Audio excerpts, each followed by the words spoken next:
주임원사의 막말은 칼처럼 날카로웠고 식당 안은 숨막히는 정막에 잠겼다. 그런데 끝까지 흔들리지 않던 여군 장교가 조용히 어깨를 보인 순간 분위기는 완전히 뒤집혔다. 그 별 하나 앞에서 무너진 건 자존심이 아니라 30년 명예로 버텨온 군인의 전부였다. 다음 이야기가 궁금하시다면 지금 바로 채널 구독해주세요. 이 영상을 어디서 보고 계신가요? 무료로 할 수 있는 소중한 응원, 더 좋은 이야기로 보답하겠습니다. 야, 너 지금 군대가 우습더냐? 박상철 주임원사는 유리잔을 내려놓는 소리마저도 폭탄처럼 울리는 것 같았다. 그 소리의 여파는 사각식탁에 둘러앉아 평택 시내의 평범한 일식요리 전문점, 도쿄식당 특선 메뉴를 즐기던 다른 4명의 주임원사들까지 얼어붙게 만들었다. 50대 중반 세월의 흔적만큼이나 단단한 그의 얼굴은 화가 나 시뻘겋고 굵고 짧은 목덜미에 핏줄은 잔뜩 서 있었다. 그의 시선이 꽂힌 곳은 막 방문을 열고 들어선 2명의 군인이었다. 아니 정확히는 그들 중 인사를 하는 청년에게 집중되어 있었다. 한 명은 막 임관한 듯 아직 풋풋한 티를 벗지 못한 초급 하사였고 옆에는 시선을 사로잡는 카리스마의 20대 여군 장교가 서 있었다. 주임원사의 엄청난 분노를 감지한 초급 하사는 신입답게 무척 긴장한 채 우렁찬 함성과 함께 팔을 올렸다. 707 특수 임무단 소속인 김도윤 하사였다. 필승, 점심 식사 잘 하십시오. 김도윤 하사의 인사는 철저했다. 문제는 그 옆에 장교였다. 묶은 머리에 깔끔하게 차려입은 정복을 입은 그녀는 가슴에 빛나는 기장과 별다른 액세서리 없이도 강한 위압감을 풍기고 있었다. 게다가 그 위압감과는 다르게 그녀는 조용히 서 있을 뿐 인사를 하지 않았다. 그것이 박상철 주임원사의 눈에는 예의 없는 모습으로 보였다. 그는 부대에서만 30년 가까이 생활하며 온갖 험한 일을 다 겪은 전문가 중의 전문가였고 예절과 규율에 있어서는 엄격한 호랑이로 통했다. 특히 최근 몇 년 동안 신입 병사들의 기강회의가 심각하다고 생각하던 차였다. 그의 짜증은 평범한 질책을 넘어 그가 믿던 모든 원칙들이 무너지는 것에 대한 비명처럼 터져나왔다. 내가 너에게 말하는 거 안 들리냐? 너 지금 여기가 동창회 파티 장소인 줄 아냐? 옆에 장병은 갓 들어와서 각 잡고 인사하는데 너는 뭐야? 내가 만만해. 조직이 만만해. 부사관들은 깜짝 놀랐다. 박상철 주임원사의 타부대 주임원사인 이정훈 원사가 조심스럽게 그의 어깨를 붙잡았다. 박 원사 우선 진정하고 밖에 나와. 이게 무슨 소란이야? 소란 이 원사 지금 이 꼴을 보고도 그런 말이 나와. 아무리 세월이 흐르고 군대 문화가 발전되어도 간부는 간부야. 저런 기초적인 것도 안 지키고 장교복 입고 다니는 걸 보니까 속에서 열불이 난다. 내가 이래서 어린애들은 장교하면 안 된다고. 박상철 주임원사의 말은 점차 선을 크게 넘고 있었다. 특히 어린애들은 장교하면 안 된다는 망언은 그의 낡은 고집을 그대로 드러내는 것이었다. 그는 그 여군이 중이나 대위쯤 되리라 예상하고 있었다. 아무리 그래도 연장자인 부사관들에게 저런 식으로 예의 없이 구는 것은 용서할 수 없었다. 기강이 없어. 기강이 가슴에 단 그 배지 너한테는 그냥 치장 용품이냐? 당장 나한테 똑바로 인사해. 그리고 그 인사말에 내 모든 간부의 혼을 담아. 매장 내에 있던 사람들의 이목이 한 곳으로 향했다. 부엌에서는 불을 다루던 요리사까지 나와 창틈으로 바깥을 훔쳐보고 있었다. 박상철 주임원사의 호통이 매장 내부를 제압했다. 김도윤 하사는 몹시 놀라 굳어버렸고 그의 눈망울은 공포감으로 흔들렸다. 대살에서 내 산당단단단은 창관 당단단단 당단단단 707 특수임무단 대원으로서 첫 부임은 아니지만 이런 사적인 만남에서의 돌발 상황은 처음이었다. 대중의 시선 속에서 한지원 준장은 침착하게 움직였다. 20대라는 어린 나이에도 불구하고 그녀의 얼굴에는 작은 흔들림도 없었다. 마치 눈보라 속의 바위처럼 고요하고 견고했다. 그녀의 안광은 굉장히 매서웠는데 그것은 화남이 아닌 깊은 안타까움처럼 보였다. 그녀는 가만히 박상철 주임원사에게 시선을 맞추었다. 박상철 주임원사는 그녀의 눈빛에 흠칫 놀라워했지만 그의 굽힘없는 화가 그것을 눌러버렸다. 뭘 야려봐? 지금 안 해? 내가 만만해. 한지원 준장은 고개를 들어 올렸다. 이윽고 대중이 숨을 삼킨 찰나 그녀의 입이 열렸다. 그녀의 목소리는 소리치는 박상철 주임원사와 다르게 옅고 고요했지만 그 어떤 쇳조각보다 무겁고 예리해졌다. 주임원사님, 그녀의 입에서 흘린 첫 단어는 존대이었으나 그 속에는 조소가 담겨 있었다. 아니요, 박상철 주임원사님. 한지원은 잠깐 멈췄다. 그녀는 상대방이 본인의 성함을 알고 있다는 기색에 놀라 멈칫하는 것을 놓치지 않았다. 그녀는 반걸음 앞쪽으로 나갔고 그 가벼운 발걸음은 평범한 행동이 아니라 식당 전체를 압도하는 듯한 무거운 존재감을 드러냈다. 그녀는 김도윤 하사에게 시선을 살짝 돌리며 굵게 지시했다. 김하사 건물 바깥으로 나가서 대기해. 냅냅. 하지만 김하사는 망설였다. 이 사태를 후배인 본인이 그냥 두고 나갈 수는 없다고 걱정했다. 장교는 지시에 토를 달지 않아.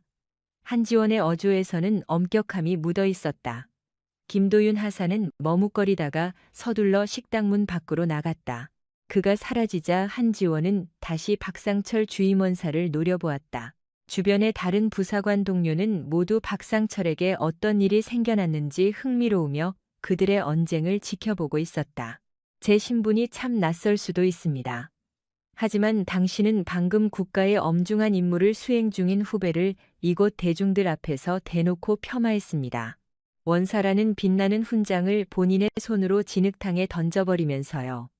박상철 주임원사의 낯빛은 어느새 분노에서 창백함으로 돌변해버렸다. 이 여군이 대위인지 소령인지 감히 부사관 최고봉에게 이리 겁없이 덤빌 수 있단 말인가? 네가 지금 뭔데 나를 가르쳐? 제정신이야? 당장 네 상관에게 예의 지켜. 너 같은 부류 탓에 군대 기강이 썩어 빠진 거다. 내가 사단장님께 즉각 보고해서 징계할 줄 알아. 박상철 주임원사는 윽박지르며 살벌하게 으름장 놓았다. 주변의 동료 원사들은 분위기가 심상치 않음을 직감하고 조용히 눈치를 살폈다. 일반 여군 장교가 부사관 정점에게 이토록 거침없이 맞서는 모습은 난생 처음이었기 때문이다. 한지원 준장은 아주 느릿하게 오른팔을 들어 어깨로 손을 뻗었다. 그녀의 눈빛은 박상철 원사의 눈동자를 끝까지 응시하고 있었다. 보고 절차의 순서는 제가 먼저 밟는 게 이치에 맞을 듯 하군요. 이윽고 그녀가 자신의 어깨에 지휘 표식을 가볍게 톡 두드렸다.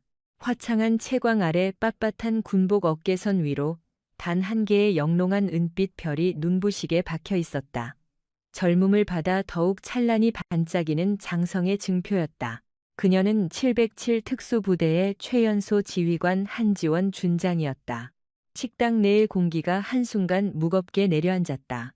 박상철 원사의 낯빛은 창백하게 질렸다. 주임 원사란 장성 앞에서는 부하에 불과하지만 사실 국방부의 2인자나 다름없는 권력을 지닌 자였다. 그런데 방금 그는 그 별을 단 최연소 장군에게 군대가 장난이냐며 여자는 군대에 오면 안 된다며 막말을 쏟아낸 것이다. 곁에 있던 동료 원사들은 꽁꽁 얼어붙어 눈만 굴렸다. 이정훈 원사는 두 손으로 제 얼굴을 쓸어내렸다. 이 심각한 상황은 단순한 술자리 다툼을 한참 넘어서서 군 내부를 뒤흔들 거대 하극상 문제로 번질 대형 사고였다. 윤서아 준장은 어깨에 장성 마크를 박상철 원사에게 바짝 들이밀었다. 이어서 최후의 일격을 묵묵히 날렸다. 그 일성은 박상철 원사의 뇌리에 비수로 꽂혔다. 원사님, 저는 우리 군이 만만하지 않다는 걸 알기에 이곳에 섰습니다. 원사님 말씀처럼 제 미경래가 기강해이라 생각하신다면 제 계급을 인지한 지금 이 사태를 재평가해 보시죠. 또한 707 특임단의 박상철 원사께서 대체 무슨 연유로 타 부대 원사들 앞에서 부하인 저를 공개망신 주었는지 합리적 해명을 내놓지 못하신다면 평생 바쳐온 군 생활과 명예에 상응하는 무거운 책임을 고스란히 짊어지게 되실 겁니다. 장군은 단호히 입을 닫아버렸다. 참으로 무거운 정막만이 그녀의 경고에 화답했다. 한지원 준장은 휙 돌아 문 밖으로 곧장 사라졌다. 문이 닫히자마자 박상철 원사의 표정은 절망과 공포, 그리고 지독한 모멸감으로 흉하게 일그러져 내렸다. 장 장군님, 그가 쉰 목소리로 토해냈다. 그의 아득한 시야엔 먹다 남은 요리가 아니라 30년 군 생활이 통째로 바스라지는 끔찍한 낭떠러지뿐이었다. 평택 시내의 중식당 문을 등지고 빠져나온 김도윤 하사는 투명한 유리에 반사된 재 굳은 안색을 마주하며 깊은 한숨을 푹 내쉬었다. 그는 막 일어난 사태가 현실인지조차 실감할 수 없었다. 선임 원사의 고함, 한지원 장군의 서늘한 음성, 그리고 어깨를 수놓았던 눈부신 음성 하나. 그가 한 장군을 모시고 실무를 시작한 지는 이제 겨우 닷새에 불과했다.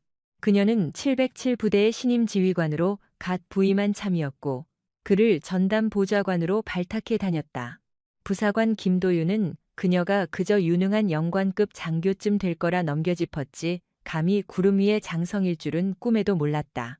평소 참군인 마인드로 무장한 그는 내가 첫 인사를 너무 섣불리 박아버린 탓일까? 그게 아니면 원사들께 상관 직위를 사전 귀띔하지 않은 내 뼈아픈 불찰인가 하며 지독한 죄책감에 시달렸다. 철문이 열리며 장군이 불쑥 걸어 나왔다. 그녀는 속내를 가늠하기 힘든 냉랭한 표정이었다. 김하사 단결 김도윤은 반사적으로 허리를 펴고 깎듯이 경례를 올렸다. 그의 눈은 심히 요동쳤다. 식사는 잠정 보류한다. 당장 지체 없이 영내로 복귀한다. 가서 주임원사 측에 넘길 안건이 생겼다. 현 사태를 상부에 보고할 절차 세팅해. 넷, 장군님. 명심하겠습니다. 그는 재빨리 상관을 뒤따라 차에 탑승했다. 실내는 숨막히는 정적으로 꽉 채워졌다. 김도윤은 감히 장군에게 말을 걸 엄두도 못 낸 채 룸미러로 상관 안색만 조용히 훔쳐보았다. 그녀는 창밖 도심을 응시하고 있었으나 그 눈동자엔 아무런 초점도 맺혀 있지 않았다. 아주 깊은 상념에 빠져든 듯했다. 마침내 한 장군이 무겁게 입을 뗐다. 그 음성엔 방금 박상철 원사를 매섭게 호통칠 때와 사뭇 다른 짙은 환멸감이 배어 있었다. 김하사, 자네는 왜 경례를 먼저 한 겐가? 네, 상관에게는 무조건 거수경례를 해야 한다고 교육받았습니다. 이재성 주임원사는 너의 직접적인 지휘관이 아니었다. 그는 타 부대 소속의 주임원사였고 너는 지금 비공식적인 자리에 있었다. 더구나 내가 너의 직속 상관이었다. 군조직은 규율을 중요시하지만 무비판적인 맹종을 요구하는 곳은 아니다. 너는 내 곁에서 공식적인 임무를 보좌하고 있었다. 내가 너에게 경례하라는 어떠한 명령도 내린 적이 없다. 김도윤 하사는 찰나의 깊은 혼란감을 겪었다. 그렇지만 원사분들이 무려 5명이나 계셨고 그들은 전부 제3급자이기에 군대 서열상에서 주임원사란 직책은 극진히 예우해야 마땅한 대선배들이다. 하지만 그들이 쥔 권력은 본인 소속의 부대와 병력들에 국한되어 있다. 게다가 그들은 식사 중이셨다. 밥을 먹고 있는 선임에게 존중을 표하는 방식이 꼭 경례일 필요는 없다. 제일 핵심적인 부분은 너의 지휘관인 내가 그들에게 경례하지 않았다는 점이다. 네가 나를 예우하고 내 명령을 따르는 게 타 부대 간부들에게 돌발적으로 군기를 과시하는 것보다 더 확실한 우선순위다. 더욱이 내가 지시 없이 가만히 있었을 때 너의 돌발 행동은 결국 나의 위상을 깎아내리고 나를 난처하게 만들 수도 있었다. 김도윤 하사는 전신에 쫙 소름이 돋았다. 그는 이게 단순한 예절 따위의 사안이 아님을 알아차렸다. 한지원 준장은 그 찰나의 판세를 다 읽고서 군대 지휘 구조와 공적 관계망의 서열을 테스트해 본 셈이었다. 그런데 그는 풋내기답게 그 아슬한 경계를 침범해 버린 꼴이었다. 대단히 죄송합니다. 장군님, 제 크나큰 불찰입니다. 괜찮다. 지금부터라도 익혀가면 그만이다. 허나 이재성 주임원사의 작태는 다르다. 그는 본인 지위를 악용해 부하의 자존감을 짓밟았고 특히 여군에 대한 편협한 시각을 공공연하게 표출해버렸다. 이건 단순한 예절 논란이 아니고 군 전반의 사기 및 도덕성과 직결되는 중대사이다. 한지원 준장의 음성이 재차 굳건해졌다. 그녀는 박상철 주임원사의 망동을 사적인 과실로 무마해줄 의향이 추호도 없음을 명백히 드러냈다. 그녀 견장에 빛나는 별은 결코 평범한 계급이 아니었다. 그것은 군 기강과 도리, 그리고 그녀가 수호할 모든 장병들의 인권 상징이었다. 이 무렵 만리장성 식당 내부는 그야말로 얼어붙은 냉동고였다. 한지원 장군이 떠난 뒤에도 주임원사들은 내내 묵묵부답이었다. 박상철 주임원사는 하얗게 질린 채 테이블에 앉아 진땀을 뻘뻘 흘리고 있었다. 이정훈 원사가 조심스레 말문을 쳤다. 이 원사, 방금 진짜 장군이었어. 20대인데 박상철 주임원사는 수그린 채 읊조렸다. 나도 실은 생판 처음 마주친 얼굴이었네. 우리 부대 말고 707 특임단 소속이라고 타 중대 주임원사한테 얼핏 들은 듯한데 별을 달고 있을 줄은. 그의 음성에는 기운이 쭉 빠져 있었다. 그는 본인 군 생활을 통틀어 제일 치명적인 헛발질을 범했음을 단번에 체감해버렸다. 장교급도 아닌 장군을 상대로 숱한 사람들이 지켜보는 가운데 명예훼손에 준하는 폭언을 쏟아낸 셈이다. 더욱이 그 폭언은 여군을 폄하하는 지독한 성차별적 망언까지 고스란히 내포하고 있었다. 이 원사, 이거 사태가 심각해. 707 특임단 장성이라면 절대 그냥 넘어갈 수 있는 사안이 아니야. 당장 사단장님께 자진해서 실토해야 하는 거 아닐까? 그게 안 되면 인사과에라도 한 동료가 초조하게 덧붙였다. 박상철 주임원사는 멍하니 시선을 올렸다. 그의 두 눈가엔 다급함이 역력했다. 내 큰 불찰이었어. 내가 이성을 잃었어. 직접 그분께 가서 백배 사죄하면 정녕 안 될까? 당장 부대로 쫓아가 무릎 꿇고 싹싹 빌면 이 원사 그 짓은 되려 화를 더 키울 거야. 그분은 현직 장군이야. 이미 공식적인 징계가 시작됐을지도 몰라. 섣불리 감정적으로 굴어선 안 돼. 냉정하게 상황을 봐야 해. 이정훈 원사는 지극히 냉철했다. 우선 본대로 복귀해. 그런 다음 상황을 침착히 정리해봐. 박상철 주임원사는 휘청이며 자리에서 일어났다. 그가 장장 30년 동안 공들여 축적한 직업군인의 품위는 방금 전 그 짧은 격분 탓에 신기루처럼 산산조각 나고 있었다. 그의 뇌리에는 한지원 장군이 남긴 살벌한 경고가 쉼없이 맴돌고 있었다. 원사님의 직위와 명성에 상응하는 대가를 치르게 하겠다는 그 서늘한 선고가 남은 군 생명을 끝장낼지도 모른다는 극심한 공포감에 식당을 빠져나가는 두 다리마저 천근만근. 무거웠다. 707 특임단 본부. 첩첩산중에 자리 잡은 이 부대는 외부 세계와 완벽히 고립된 채 오로지 작전만을 위해 돌아가는 듯 보였다. 한지원 준장은 본인 집무실에서 문건을 써내려갔다. 그녀의 눈빛은 단 한치의 흔들림도 없었으나 그 보고서 내용은 박상철 주임원사의 운명을 결정지을 매우 핵심적인 서류였다. 김도윤 하사는 집무실 문 앞에서 잔뜩 얼어붙은 채 대기하는 중이었다. 한지원 장군은 잠시 펜을 내려놓고 창밖을 응시했다. 그녀의 행적은 계급장만큼이나 실로 비범했다. 20대 나이에 별을 달았다는 것은 그저 개인의 재능이 뛰어나다는 의미 이상이다. 한지원은 여군들이 품은 동경의 표상임과 동시에 숱한 질투와 견제의 타깃이기도 했다. 특히 박상철 주임원사같이 과거의 전통에 얽매여 있는 낡은 군인들에게 그녀는 가시 같은 인물이었다. 한지원은 직감했다. 박상철의 오만한 태도가 부하들을 통제하기 위한 가벼운 실언이었을지도 모른다는 것을. 그러나 장군에게 그 발언은 단지 여자라는 핑계로 군인의 권리마저 빼앗으려던 절대 묵과할 수 없는 도발이었다.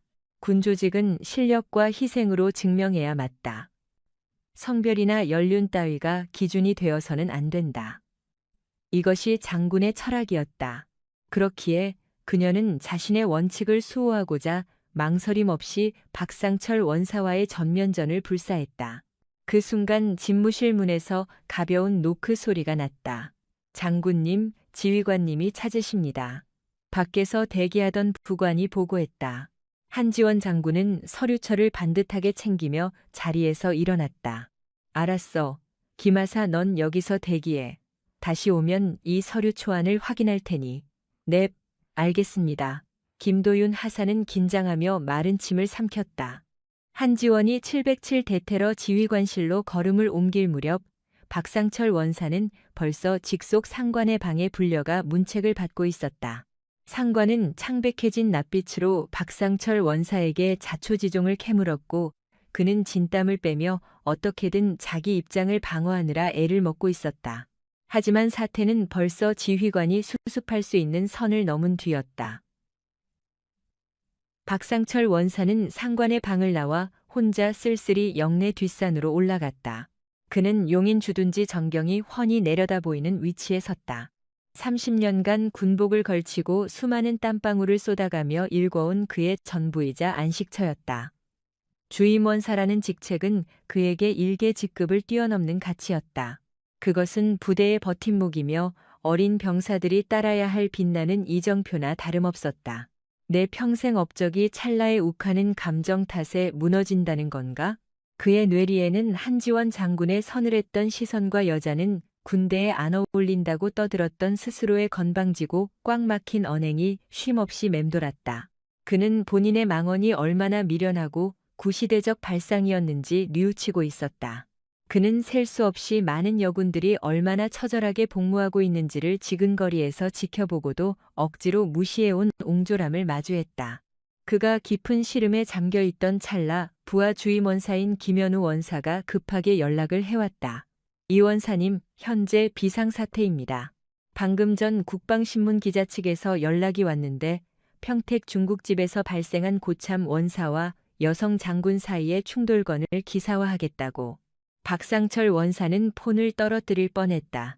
뭐시? 신문사로? 넵. 어떤 놈이 촬영했는지 혹은 누가 제보를 했는지는 파악 안 되지만 벌써 부대 인트라넷에 소문이 도배되었습니다. 어린 장군을 향한 원사의 횡포 및 여성 비하 막말이라는 소식에 박상철의 표정은 한층 참담하게 일그러졌다. 이 사안은 가벼운 징계 수준을 벗어나 범국민적 논란으로 번져 자신의 체면은 물론 국군 전체의 위상마저 깎아내릴 절체절명의 상황인 것이다. 그의 가슴 속에서 모멸감과 두려움이 엉켜 폭발했다. 내 청춘을 다 묻은 부대에 똥칠을 해버리다니. 그는 가슴을 치며 주저앉아 버렸다. 그의 뇌리에는 단 한 가지 질문만 맴돌았다. 이 사태를 원상복구할 묘책은 정녕 없는가? 이 사태를 그는 갑자기 한지원 장군 어깨를 장식한 별이 자신을 벌하는 불길이 아니라 본인이 삐뚤게 걸어온 삶을 교정해줄 이정표일 수도 있겠다는 소름 돋는 자각을 했다. 이 위기가 과연 어떤 방향으로 전개될까? 한지원의 문서 한 장이 박상철 원사의 기나긴 복무 기록에 종지부를 찍게 될까? 그게 아니라면 이 다툼이 병영 내에 박힌 악습을 타파하는 신호탄이 될까? 707대 테러부대 지휘관실 용인 산자락에 자리한 이곳은 항상 적막했으나 현재는 거센 태풍이 몰아치듯 무거운 압박감이 진동했다. 한지원은 총책임자인 송기철 지휘관과 독대하는 중이었다. 송 소장은 50대 중반의 노령꾼으로 과묵하면서도 예리한 시선을 지닌 사내였다. 테이블 중앙에는 한지원이 결재를 올린 박상철 원사 하극상 관련 문건이 떡하니 올려져 있었다. 한 장군 서류 잘 읽었네. 일의 전말은 확실히 파악했어. 자네가 내린 조치도 무척 타당하다 보네. 송 소장은 대화를 잠깐 멈추고 무거운 숨을 아주 길게 내쉬었다. 하지만 자네도 알듯 이건 그저 부대 기율 회의 차원에서 끝날 사안이 아닐세. 박상철은 우리 단에서만 15년을 헌신한 전설 그 자체란 말이지. 더욱이 그의 전문 보직은 누구도 대신할 수 없는 막대한 파급력을 자랑하네. 더군다나 매스컴 동향도 예사롭지 않네. 지금 바깥에서는 20대 여장성과 50대 노련한 고참 원사 간의 세력 다툼으로 이 상황을 포장 중일세. 부사관 위상 실추 및 여군을 향한 선입견이라는 치명적 논쟁거리가 크게 충돌해버렸네. 한지원 준장은 무겁게 수긍했다. 그녀는 애당초 본 사안이 군 내부의 징계 수위를 벗어날 것임을 확신하고 있었다. 본부장님, 저는 박상철 주임원사님의 노고와 희생을 높게 삽니다. 하지만 그분의 언사는 확실히 공개적 모독이었으며 군 조직의 뼈대를 흔드는 성차별적 편견을 품고 있었습니다. 만일 이 사안을 가벼운 해프닝으로 감춘다면 우리는 향후의 모든 하급자, 특히 여성 군인들이 당할 비슷한 모독의 면죄부를 건넨 것과 다름없습니다. 군대는 평등해야 합니다. 군 계급 간 존중은 양방향에 성립되어야 하며 그분의 행위는 그 존중의 선을 넘었습니다. 저는 군의 도덕과 규율을 바로 세우기 위해 보고서를 올렸습니다. 이 사안에 대한 엄격한 조치가 필요하다고 생각합니다. 최 소장은 그녀의 결단력에 또 다시 감탄하였다. 20대라고는 여겨지지 않는 냉철함과 소신이었다. 그대의 굳은 소신은 사지만 우리는 정치적 파장까지 생각해야 해. 특히 707특 수임무단의 이미지가 훼손되는 것을 막아야 한다. 나는 이재성 주임원사를 불러 자네에게 반성하도록 주선할 생각이네. 자네가 그의 사과를 수용하고 보고서 처리를 잠깐 보류해 줄 수는 없을까? 최 소장의 제의는 현실적인 타협안이었다. 박상철 주임원사는 그녀에게 사죄하고 공식적인 징계는 피하는 것이다. 한지원 준장은 굳게 침묵했다. 그녀의 눈동자는 흔들리지 않았다. 본부장님, 사과는 공적인 기록과 징계를 대신할 수 없습니다. 그분의 진심을 담은 사죄라면 저는 개인적으로 받아들일 수 있습니다. 하지만 제가 이 보고서를 유보하는 것은 결국 그분이 저에게 가한 모독을 개인의 감정 사안으로 축소하는 것입니다. 저는 이 사태가 한지원 준장 개인에 대한 모독이 아니라 여성 군인 전체와 군기율에 대한 반발임을 명확히 하고 싶습니다. 만일 그분이 진정으로 본인의 실수를 깨닫고 책임을 지려 한다면 공식적인 절차를 거쳐 책임지는 것이 진정한 군인 정신이라고 여겨집니다. 사과는 수용하지만 보고서는 예정대로 진행되어야 합니다. 최 소장은 마침내 고개를 끄덕였다. 그는 한지원 준장이 얼마나 굳건한 사람인지 잘 알고 있었다. 그녀를 회유하는 일은 불가능에 가까웠다. 알겠네. 자네의 뜻을 존중하겠네. 먼저 나는 자네의 보고서를 상부에 전달하겠네. 허나 그 전에 내가 이주의원사와 자네를 비공식적으로라도 만나게 하겠어. 자네의 공적인 판단과는 무관히 한 조직의 선임과 후임으로서 서로의 사정을 배려하는 시간을 갖는 것이 중요하다고 판단된다. 자네가 그를 개인적으로 용서할 수 있을지 없을지는 자네의 선택이야 하지만 그 만남이 이 문제를 해결할 열쇠가 될 수도 있어. 혹시라도 박상철 주임원사를 마주치게 된다면 자네는 707 특수 임무단의 긍지를 걸고 한 점 부끄럼 없이 떳떳하게 그를 대하길. 그는 자네에게서 군인의 정수 그리고 진화하는 군대의 내일을 보아야 할 것이다. 한지원 준장은 자리에서 일어나 경례했다. 충성 본부장님의 명령을 따르겠습니다. 두 사람의 대화는 단순한 징계를 논의할 것을 넘어 군대의 오랜 관행과 새로운 세대의 가치관이 대립하는 부분을 확실히 보여주었다. 이 대립의 결말은 박상철 주임원사 한 사람의 운명뿐 아니라 군조직 전체의 향방을 결정짓는 거대한 분수령이 될 것이었다. 박지훈 소장의 명령에 한지원 준장과 박상철 주임원사의 비공식 회동이 성사되었다. 회동의 장소는 용인 시내에서 멀어진 70특수임무단 영내의 조용한 휴게실이었다. 이곳은 외부의 시선으로부터 철저하게 차단된 곳이었다. 박상철 주임원사는 자신의 중대장에게서 이 회동에 대해 전해들었다. 그의 중대장은 마약을 대비해 사죄 문구를 미리 준비해 가라고 조언했다. 하지만 박상철 주임원사는 고개를 저었다. 내가 짜맞춘 말로 사과하는 건 그 여장교를 다시 모욕하는 일이야. 내가 무엇을 실수했는지 진정으로 깨달아야 해. 그리고 그 깨달음을 확실하게 전해야지. 그는 30년 군 생활 동안 단 한 번도 누구에게 고개 숙여 사과해 본 적이 없었다. 그에게 사과란 본인의 체면과 자존심을 버리는 행위였다. 하지만 지금 그는 그 모든 것을 버려야 할 일촉즉발의 순간에 놓여 있었다. 그는 밤새도록 잠을 이루지 못했다. 왜 자신이 그 순간 그렇게 경노했던 것일까? 그것은 단순히 경례를 하지 않았다는 이유 때문이었을까? 아니었다. 그것은 그의 내면 깊은 곳에 자리 잡고 있던 여성은 군 조직의 주축이 될 수 없다는 뿌리 깊은 편견 때문이었다. 게다가 그 젊은 여군이 지닌 압도적인 직급과 존재감이 본인이 수십 년 동안 쌓아 올린 공로를 부정하는 것처럼 느껴졌기 때문이었다. 나는 나의 편견 때문에 군의 헌신적인 인재를 모독했다. 이 가르침은 그에게 엄청난 충격과 고통을 주었다. 그는 자신의 어린 시절을 돌아보았다. 본인도 한때는 군의 불합리한 관행에 맞서 싸우고자 했던 정열적인 하사였음을 기억했다. 하지만 세월이 흐르면서 그는 스스로 지적해온 낡은 악습의 일부분으로 점차 변질되어 가고 있었다. 이튿날 아침 박상철 주임원사는 정복을 단정하게 차려입고 회의실로 향했다. 그의 발걸음은 무거웠지만 어제와 같은 패배감은 아니었다. 오히려 모든 것을 고쳐내야 한다는 결연한 의지들이 솟구쳤다. 면회실에 먼저 당도한 그는 조용히 자리를 잡고 한지원 준장을 기다렸다. 그의 손끝은 떨리고 있었지만 그의 눈동자는 맑게 빛나고 있었다.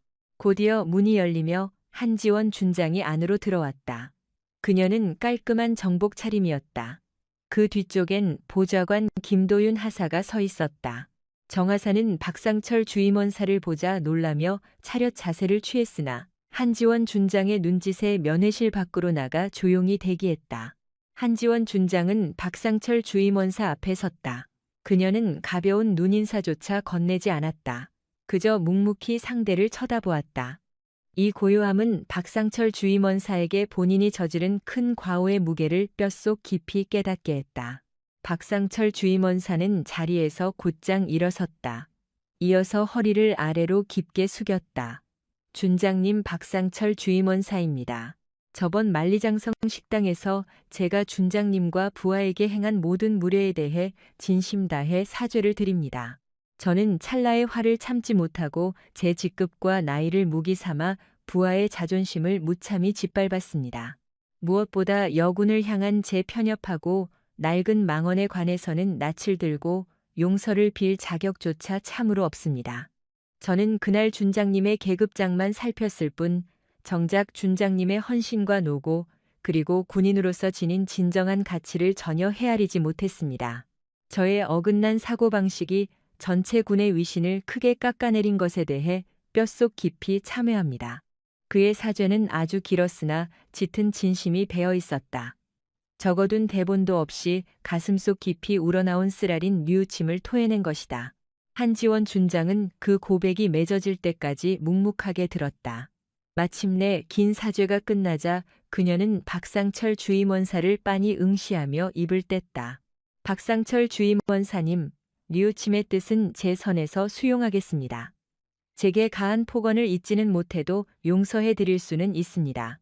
허나 이번 사태는 그저 개인적 사과로 덮을 사안이 결코 아닙니다. 원사님의 망언은 이미 우리 군 조직의 기강을 너무 심하게 훼손시켰습니다. 그 책임의 크기는 원사님의 30년 경력과 맞먹는다고 봅니다. 원사님은 그 망언이 단순 말실수가 아니라 군 조직에 짙게 깔린 낡은 병폐의 일부분이었음을 지금 분명하게 자각하셔야만 합니다. 원사님은 이제 스스로 정해야 합니다. 이 사태를 체면을 구기는 사적 처벌로 덮을 것인지 아니면 남은 복무 기간을 군의 썩은 악습을 타파하는 귀감으로 바꿀 것인지 정하십시오. 그녀의 뼈있는 일갈은 참회의 진심은 수용하되 공적인 죗값은 절대 회피할 수 없다는 사실을 못 박았다. 그녀는 그가 책임질 길을 직접 정하게끔 강하게 압박했다. 박상철 주임원사는 한지원 준장의 날카로운 통찰과 단호한 태도에 또 한 번 탄복했다. 그의 두 눈에 아주 단단하고 새로운 결의가 타올랐다. 박상철 원사는 한지원 준장과 면담을 끝낸 직후 집무실로 복귀해 밤늦게까지 고뇌에 빠졌다. 한지원 준장의 귀감으로 바꿀 것인가라는 물음이 계속 귓전을 강하게 맴돌았다. 절차대로 처벌받는다면 남은 군 복무는 큰 수치로 얼룩진 채 곧바로 불명예 전역으로 직결될 것이 너무도 자명했다. 이건 단순 처벌이 아닌 30년 복무의 철저한 부정이었다. 그는 그 징계를 피하고자 했다. 허나 도망치는 즉시 한지원 준장의 말처럼 이 사건은 그저 흔한 갑질로 영영 묻혀버릴 것이다. 내 한평생을 군 조직에 온전히 바쳐왔지. 작금에 이르러 체면이 깎이는 건 무섭지 않아. 허나 내가 이 치욕을 모면하면 뉘라서 군의 부조리한 패단에 사이렌을 울릴 수 있단 말인가? 내 스스로 죗값을 치르고 이 오명을 거울 삼아 후배들에게 진정한 군인의 긍지를 일깨워 줄 수만 있다면 그의 가슴에 굳은 다짐이 피어났다. 그는 이번 사태를 그저 문책으로 덮는 대신 군인의 참된 본분과 세대 화합이라는 위대한 목적을 위해 헌신하기로 굳게 마음먹었다. 이튿날 아침 박상철 주임원사는 송기철 소장에게 곧장 독대를 청했다. 그는 이미 확고한 결단을 끝마친 상태였다. 최 소장은 굳은 표정으로 그를 마주했다. 이 원사, 한지원 준장과의 대화는 어땠나? 진심이 통하긴 했는가? 박상철 주임원사는 깍듯하게 경례를 올린 후 단호하게 대답했다. 소장님, 저는 한지원 준장님께 진심으로 사죄를 올렸습니다. 아울러 이제 이번 사태에 관한 제 모든 과오를 온전히 책임지려 합니다. 제게 떨어질 엄벌도 달게 수용하겠습니다. 그리고 저는 현 시간부로 전역을 청원하고자 합니다. 최 소장은 화들짝 놀라 자리에서 일어났다. 이 원사, 그것이 대체 무슨 소리인가? 자네가 그간 쌓은 훌륭한 경력과 남은 복무 기간이 얼마나 중요한지 잊었나? 이 정도 일로 전역까지 할 필요는 없네. 소장님, 저는 이 사태가 단순한 과실이 아님을 통감했습니다. 저는 저의 뿌리 깊은 고정관념으로 인해 군 기강의 근본을 훼손했고 하급자에게 씻을 수 없는 모욕을 주었습니다. 저는 제 일생을 바치며 군에 헌신해 왔습니다만 정작 가장 근본적인 가치인 평등함과 배려를 잃어버렸습니다. 제 전역이 이 사태의 결말이 되어야만 합니다. 30년간 군에 헌신했던 한주 임원사의 불명예스러운 전역이 군대의 낡은 편견과 인습에 대한 아주 강력하고 명료한 경고가 될 수 있으리라 믿습니다. 제 전역이 한지원 준장님을 비롯하여 모든 후배 장병들에게 계급과 성별에 구애받지 않고 참된 군인의 헌신과 역량을 인정해야 한다는 귀감을 남겨주길 바랍니다. 이것이 제가 남은 자존심을 걸고 군을 위해 바칠 수 있는 최후의 충성입니다. 최 소장은 그의 굳건한 태도에 깊이 감동받았다. 박상철 주임원사는 본인의 안위를 버리면서까지 군의 앞날을 고쳐놓으려는 참군인의 자세를 증명하고 있었다. 이 원사, 자네가 내린 용단과 결의를 높이 사네. 허나 전역은 너무도 과한 처사야. 자네가 군을 위해 할 일이 아직 남아있어. 자네가 보인 깊은 뉘우침과 내린이 힘겨운 결정은 한지원 준장에게 반드시 전달되어야 하네. 나는 자네의 전역 신청을 당분간 보류할 참이야. 자네가 직접 이 사안을 전군의 교훈으로 승화시킬 방안을 찾을 기회를 주겠네. 박상철 주임원사, 자네는 결코 여기서 끝난 게 아니야. 자네의 잃어버린 명예는 향후 행보에 따라 다시 회복될 수 있어. 내가 자네에게 중대한 한 가지 임무를 주겠네. 최 소장의 눈빛이 번쩍 빛났다. 그는 박상철 주임원사의 이 사태를 단순 징계로 덮지 않고 군 전반에 긍정적 파급을 일으킬 계기로 만들려 했다. 전역 신청을 유보하는 대신에 자네가 한지원 준장과 협력해 전 장병을 대상으로 하는 특강을 기획하게, 주제는 군인 윤리와 세대 간 소통일세. 본인의 과오를 시인하며 신진 장교와 노련한 부사관 사이의 시각 차이를 가식 없이 논의해보는 무대를 꾸려보란 말이지. 이 특별한 강연이 훌륭히 완수된다면 자네는 잃어버린 명예를 되찾고 군 전체에 잊지 못할 귀중한 깨달음을 남길 수 있을 것이다. 박상철 주임원사의 눈에 드디어 활기가 돌았다. 이 지시는 단순 처벌을 넘어 그가 군에 다시 기여할 수 있는 유일한 기회였다. 그는 본인의 경험으로 군대의 앞날을 환하게 밝힐 수 있으리란 희망을 보았다. 감사합니다. 제 사활을 걸고 임무를 완수하겠습니다. 박상철 주임원사는 재차 굵은 기합과 함께 경례를 붙였다. 그의 발걸음은 전혀 무겁지 않았다. 그는 이제 본인의 수치를 씻고 군의 뜻깊은 가르침을 남길 낯선 행보를 막 시작하려 하고 있었다. 송민수 소장의 명을 받아 박상철 주임원사와 한지원 준장은 군인의 도덕과 세대 간 융합을 중심 주제로 한 특별 세미나를 함께 기획하게 되었다. 이 세미나는 전군의 핵심 장교 및 부사관들을 대상으로 삼고 라이브로 각 부대에 전파될 방침이었다. 는 박상철 주임원사에게는 실추된 위상 복구의 최후 보루이자 한지원 준장에게는 군대 혁신을 앞당길 결정적인 발판이었다. 이재성 주임원사는 강연 구상을 위해 한지원 준장의 집무실을 공식 방문했다. 그는 전과 달리 무척 절도 있는 자세로 거수 경례했다. 충성 70 특수임무단 주임원사 박상철입니다. 강연 준비 지시를 수령했습니다. 한지원 준장은 일어나 답례한 뒤 그에게 착석을 권유했다.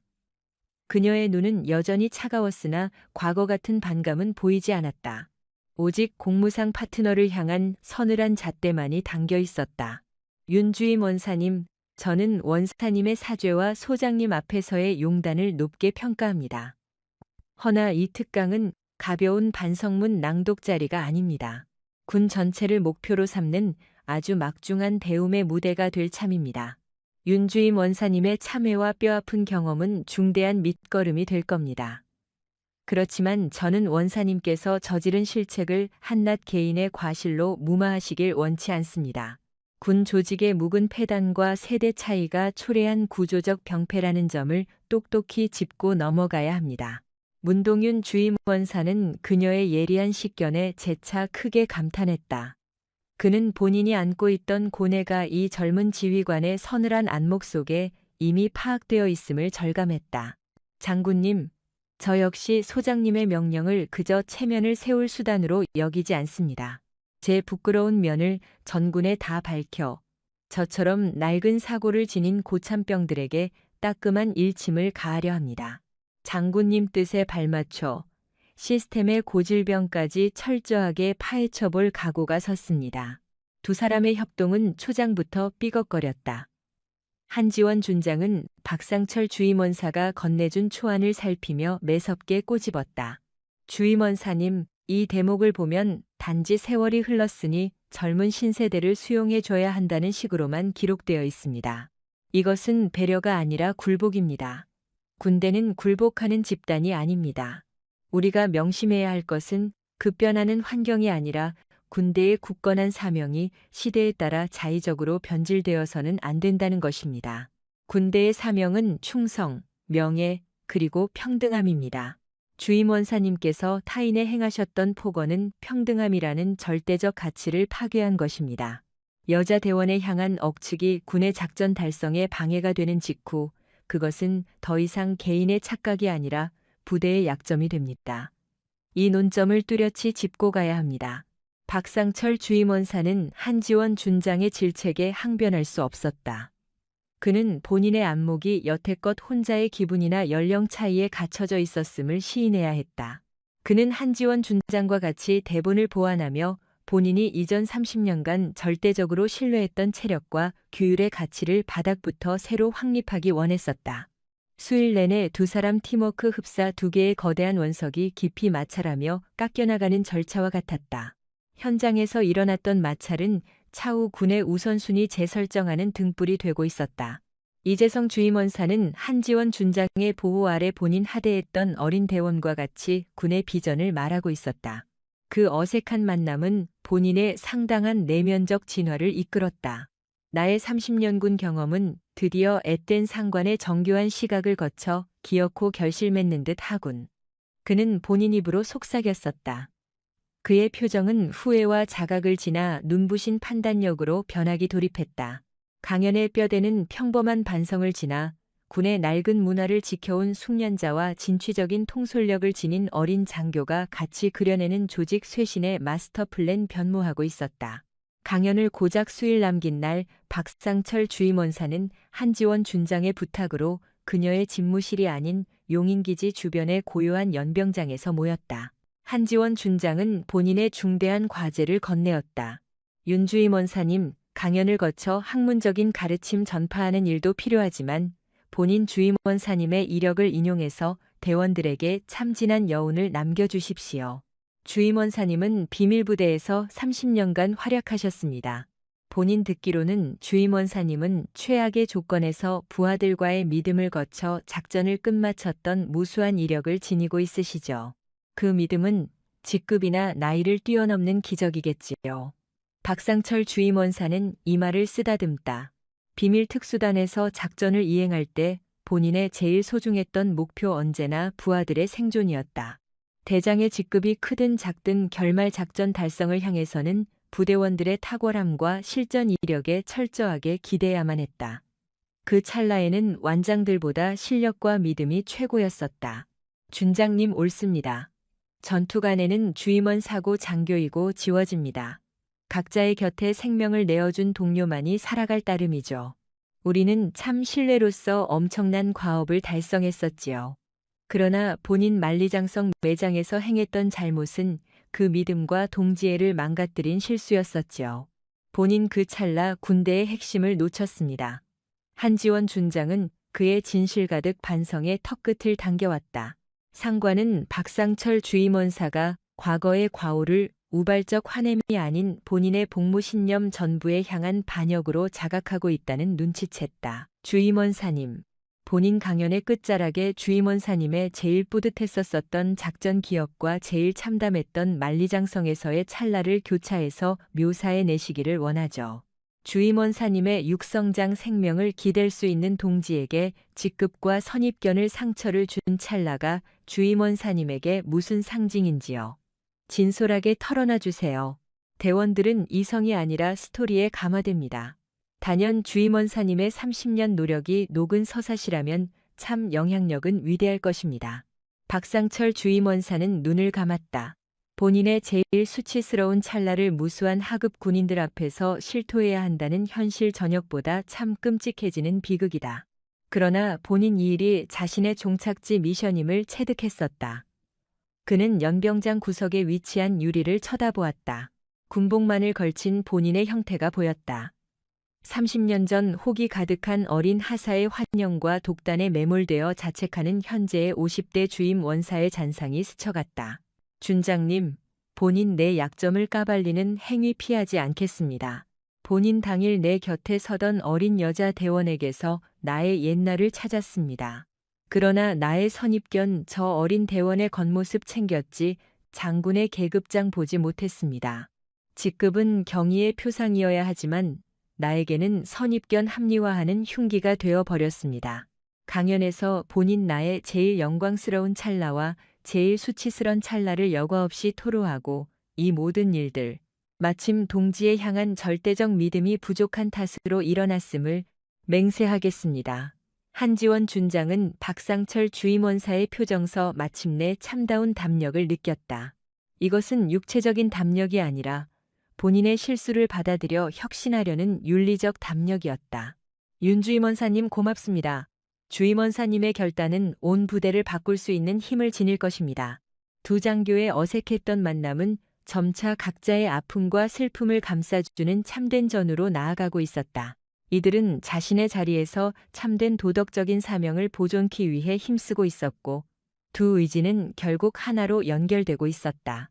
강연 당일 화성시에 자리한 국방전문훈련기관의 큰 강당은 도처에서 모인 100여 명의 장교 및 부사관들로 채워졌다. 정면 모니터에는 장병의 도덕과 세대 간의 교감이라는 글귀가 뚜렷하게 떠 있었다. 발표는 한지원 준장의 인사말로써 막을 올렸다. 그녀는 단호하면서도 뼈있는 어조로서 군 규율과 예절의 필요성을 설파했다. 그녀는 또한 직위와 나이를 초월한 합리적 심사의 필요성을 강조했다. 조직은 실력과 희생으로 인정받아야 합니다. 나의 제복깃에 매달린 별 배지는 오직 여자라는 점이나 젊음 덕분에 얻은 상이 아닙니다. 단지 나의 실력과 노력이 일구어낸 성과입니다. 모두가 인정해야 할 바는 타이틀이 아니고 새 타이틀을 거머쥐기까지 쏟은 피와 눈물입니다. 게다가 군인은 그 노력을 남녀라는 성별의 기준으로 매도해서는 못합니다. 정녕 이처럼 행하면 군인은 자신들 진영 토대를 없애는 짓입니다. 장군의 발언은 참석자에게 진한 감동을 안겼다. 유독 어린 병사들은 열렬한 갈채를 건넸다. 한지원 장군의 말씀이 멈추자 박상철 주임원사가 무대에 나섰다. 박상철 주임원사는 강단 한복판 섰다.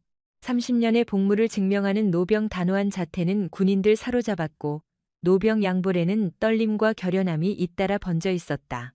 본인 지금 군대 선배로서 이 무대에 섰으나 나란히 제일 수치스런 고참, 군병의 신분으로 이 무대에 섰습니다. 이내 입을 열자마 군인들 흔들거렸다. 노병기를 모으고 과거의 한지원 장군에게 던진 본인의 온갖 망언을 남김없 토해냈다. 부대가 우습더냐? 여경은 장교하면 안 되지. 기강이 죽어란 여러 번 치욕적인 단어들 공기를 갈랐다. 장교들은 경악에 질렸다. 모두가 내막의 진실은 들었으나 가해자의 육성록 통해 이 치욕적인 험담을 접할 줄은 까마득 몰랐던 것이었다. 내가 왜 이랬을까요? 본인 오랜 기간 부대 바쳐온 내 위상이 나보다 매우 어린 간부에게 인사를 강요하는 일은 마땅하다고 여겨왔습니다. 본인 장군의 지위 준장이 아닌 채 암술한 연륜 여자 20대만을 쳐다봤던 것, 나의 자만심과 썩은 선입견 나를 좀먹게 만들었죠. 노병턱이 떨리는 일탈 다잡은 채 과거의 몹시 부끄러웠던 기억을 회상해냈다. 곧바로 이어서 지난 시절의 경험들 중 몹시 애틋했었던 추억을 나열해내기 진입했다. 본인 연천구역의 전방철책 초소에서 전투 임무 중 전우의 오판에 피격되어 꼼짝할 수 못했던 날이 남습니다. 그날 본인 살려낸 영웅 막내 신입 여성 간부였습니다. 장교는 직책 구분 짬밥도 따져보지 않음 단지 동지로서 내 몸 부축한 채 몇 미터를 도망쳤습니다. 그제 본인 깨달았지요. 전사의 가치는 서열이 아니고 동료의 생존을 돕는 의리라는 뜻을. 그러나 동네 중국 반점에서 본인이 우정이를 저버렸습니다. 내겐 저 어린 지휘관에게 옛날 나를 구해준 참 열성적인 군인의 기운을 찾았어야만 합니다. 허난한 본인 오직 망상이라는 껍데기만 훑었습니다. 본인은 이 판을 빌어 한지원 대장님께 재차 3번 머리 숙입니다. 더불어 나와 닮은 썩은 구시대에 묶여 지낸 숱한 고참 간부들에게 부르짖지요. 그대의 체면은 옛날의 훈장들 깃든 법이 아니고 어린 부하들을 아껴주고 부대 앞날을 현명하게 이끄는 데 남습니다. 이재성 주임원사는 강단면에서 한지원 장교에게 몹시 허리를 굽혔다. 장교 선언은 평범한 용서를 넘겨 참 노련한 참전용 영혼이 울부짖음다. 주변은 잠깐 고요함 감돌다. 곧이어 이내 폭풍과 닮은 환호 소리가 터져 불렀다. 이 환호는 박상철 주임원사의 결단에 향한 찬사이며 한지원 장군의 철학에 향한 응원이네. 박상철 주임원사는 이슬을 훔치며 함성을 삼켰다. 결국 잃어버렸던 체면을 회복 후 전 부대에 무한히 새길 일침을 박아두었다. 박상철 주임원사와 한지원 장군의 강연은 전 부대에 막강한 진동을 일으켰다. 강연 직후 안쪽 웹사이트엔 무수한 병사들의 칭송이 빗발쳤다.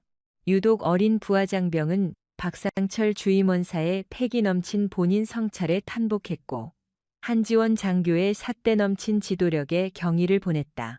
구시대적인 선입견 핍박받던 여자 군인들에게는 참 응원과 기쁨이 터졌다. 송기철 장군은 강연이 안정적으로 마친 뒤 박상철 주임원사에게 압수했던 전역 결제안을 내밀어 줬다. 이 원사 귀하는 본인들의 치욕감을 전 부대의 밑거름로 탈바꿈했군. 귀하의 퇴직 요구를 반려하겠네. 귀하는 여태 이쪽 진영 곁에서 도빌들 널려. 그러나 박상철 주임원사는 가만히 미소로 빈 결제판을 재차 장군에게 반납했다. 지휘관. 소인 벌써 본인 뛸 바 되온 피날레 희생을 마쳤습니다. 소인 당장 국방 앞날을 어린 동생들에게 떠넘길 참입니다. 제 전역만이 이번 사태의 종지부가 되어야 군 조직은 비로소 한 걸음 전진할 수 있다고 봅니다. 저는 이제야 제 사사로운 체면보다 군 전체의 위상을 더 중요히 생각하는 법을 배웠습니다. 제가 비켜주는 것이 준장님 같은 젊은 인재에게 훨씬 넓은 길을 내어준다고 확신합니다. 송기철 소장은 그의 단단한 결심을 바꿀 수 없었다. 박상철 주임원사의 명예로운 전역이 확정되었다. 전역식은 화려하지 않았지만 용인 부대원 모두가 동참하여 그의 마지막 군인의 삶을 환송했다. 한지원 준장도 조용히 자리하여 그에게 깊은 존경을 표했다. 전역이 끝난 뒤 박상철 주임원사는 한지원 준장을 찾아갔다. 준장님, 이제 저는 군복을 벗고 자연인으로 돌아갑니다. 그날 만장성 식당에서 준장님께 얻었던 깨달음은 평생 잊지 않겠습니다. 저의 30년 군 생활은 비록 막바지에 큰 잘못을 저질렀지만 준장님 덕분에 아주 귀한 교훈으로 갈무리 되었습니다. 감사합니다. 한지원 준장은 그에게 다가가서 예의 바르고 훈훈한 목소리로 마지막 인사를 건넸다. 이재성 주임원사님, 주임원사님의 희생과 용단에 깊이 감사합니다. 주임원사님께서 스스로 본인의 과오를 털어놓고 용서를 구하는 태도를 보며 저는 진정한 군인 정신의 참뜻을 깨달았습니다. 군대는 직급이 아니라 믿음으로 돌아간다는 사실을 주임 원사님께서 입증해 주셨습니다. 주임 원사님은 이제 군복을 내려놓으시지만 원사님께서 남기신 이 교훈의 불빛은 영원토록 군 장병들의 앞길을 밝힐 것입니다. 한지원 준장은 박상철 주임원사에게 경례했다. 그는 감격에 겨워 눈물을 보이며 그녀의 경례를 받고 마지막으로 씩씩한 목소리로 대답했다. 충성 군인의 삶을 배려해 주셔서 고마웠습니다. 그는 돌아서서 위병소를 나섰다. 그의 뒷모습은 더 이상 낡은 악습의 메인 노병의 모습이 아니었다. 그것은 용기와 겸허 그리고 희생으로 군의 앞날을 열어젖힌 참된 멘토의 모습이었다. 세월이 지났다. 박상철 주임원사는 전역 뒤 수원시의 한 지역 복지센터에서 제대 군인들을 돕는 봉사활동을 시작했다. 그는 군에서 얻은 지혜와 노하우를 바탕으로 사회에 적응하지 못하는 후배 군인들에게 다정한 조언자가 되어주었다. 어느 날 그는 복지센터에서 우연히 김도윤 하사를 만났다. 정 하사는 벌써 승진하여 중사가 되어 있었다. 윤 중사는 윤 주임원사를 보자마자 각 잡힌 자세로 뛰어와 경례했다. 충성. 박상철 주임원사님 정말 반갑습니다. 박상철 주임원사는 이젠 더 이상 거수경례를 바라지 않았다. 그는 온화하게 웃으며 윤중사의 등을 살짝 토닥였다. 윤중사, 이제는 나에게 주임원사님이라고 부르지 않아도 돼. 편히 부르게. 이사, 요즘 707 특수수임무단은 어떠한가? 윤 준장님은 잘 지내시지? 윤중사는 눈을 빛내며 말했다.